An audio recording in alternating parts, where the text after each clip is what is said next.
pengajuan cerai dari Prof. Fitria sendiri? Untuk yang nama tersebut telah mendaftarkan perkaranya di Kepanitiaan Pengadilan Agama Jakarta Selatan, baru saja terdaftarnya, sehingga karena baru saya terdaftarnya sehingga baru ada nomor perkaranya ya. Jadi sudah ada nomor perkaranya, sudah didaftarkan di Kepanitiaan Pengadilan Agama Jakarta Selatan melalui IKO. Siapa yang daftarkan? Tepatnya kapan Bu? Kalau hari ini ya Bu? Ya, baru terdaftarnya hari ini. Tadi siang melalui IKOT Bu? Hari ini. Hari ini. Secara IKO terdaftarnya ya. Kalau mendaftarkan enggak yang terdaftarnya di Kepanitiaan Pengadilan Agama Jakarta Selatan hari ini tanggal 14 September. Pengajuannya dari Roro langsung atau melalui kuasa hukum? Ada kuasa hukumnya yang mewakili penggugat tersebut. Alasannya Bu, gugatan caranya? Gugatannya itu ada alasan yang ada beberapa item dimasukkan dalam gugatan tersebut. Seperti biasa ada hubungan pertalian hubungan hukum antara penggugat dengan tergugat, di mana penggugat dengan tergugat telah terikat dalam perkawinan dan telah dikaruniai anak, dan juga ada alasan lain yang juga disampaikan atau diajukan dalam gugatan tersebut. Apakah ada? Berarti tidak hanya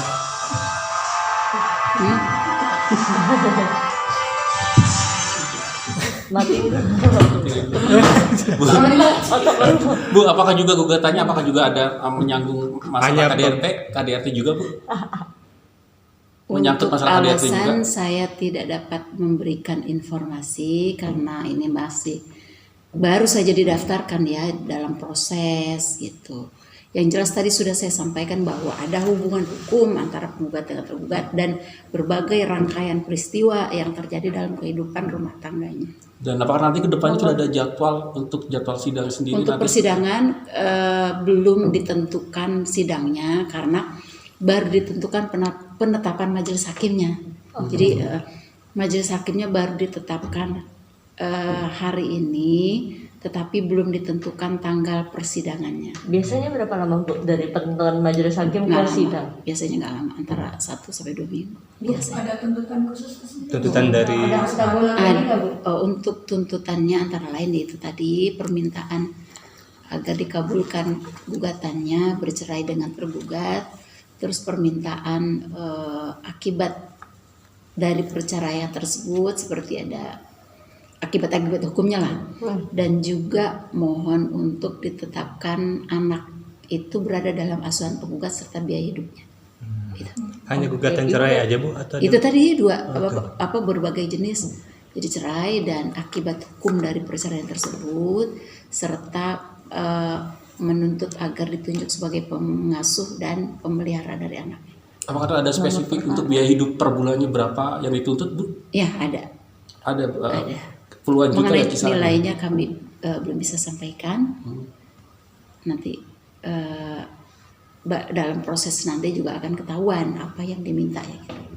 Nomor perkaranya juga belum bisa Ibu sebutkan atau? Perkaranya sudah didaftarkan ya, baru didaftarkan, yaitu nomor 3648. Bu di situ terdata nggak sih Bu usia pernikahan dia tuh berapa lama sih Bu? Yang jelas mengenai alasan tersebut ya kan sudah masuk ke spesifik gitu ya, spesifik alasan-alasan. Belum bisa kami berikan informasi, yang jelas ada perkawinan yang terjadi dalam rumah tangga mereka itu dan telah dikaruniai anak. Bu, dari pihak cowok sendiri ada pacaran juga nggak sih Bu? Ya belum ketahuan, ini kan baru terdaftar, baru saja terdaftar.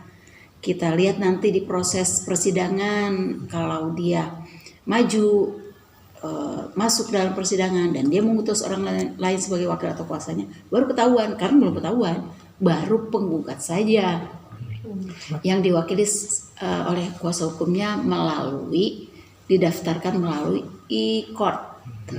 Bu seperti biasa pengadilan mengupayakan apa Bu terhadap? Ya iyalah nanti. Seperti apa Bu? Iya, nanti ada prosesnya bahwa bila keduanya datang atau hadir di persidangan, didamaikan, diupayakan mengikuti proses mediasi baik yang disediakan oleh Pengadilan Agama Jakarta Selatan, oleh mediator Pengadilan Agama Jakarta Selatan ataupun mediator luar Pengadilan Agama Jakarta Selatan. Bu, mengingat harta dia itu kan begitu melimpah, ada gugatan harta gono gini. Kami tidak tahu hal itu, tidak masuk dalam yang diajukan di Pengadilan Agama Jakarta Selatan. Oke Bu, boleh lihat ada berkasnya nggak sih? Boleh lihat itu Bu, surat gugatannya. Belum bisa karena baru terdaftar, ya baru aja terdaftar. Bu, anaknya itu usia berapa sih, Bu? Baru lahir. Masuk lagi ke pokok perkara itu nanti ya, kita lihat nanti. Ini masih proses ya. Bu, Oke. Oke, berarti dari Mbak Roro hanya meminta anak dan haknya untuk Anak dan hak pengasuhan anak berada dalam asuhan penggugat serta biaya hidup untuk anak biaya tersebut. anak dan biaya hidup. Iya. Oke. Bu, biasanya kan orang bercerai itu kan ada perkelahian sebelumnya Bu, antara suami dan istrinya Bu. Nanti pas pemanggilan itu ngirim surat pemanggilannya ke alamat yang mana sih Bu? Kan tinggalnya pasti udah pisah. Nah, Belum tentu. Yang jelas identitas dari penggugat dengan tergugat ada dalam gugatan.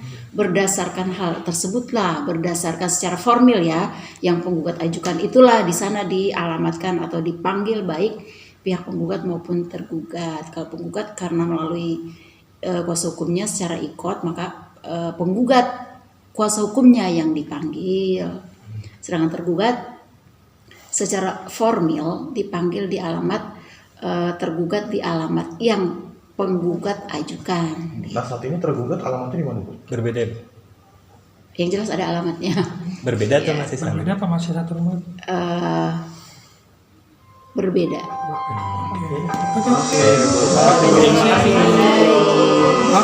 Roro besok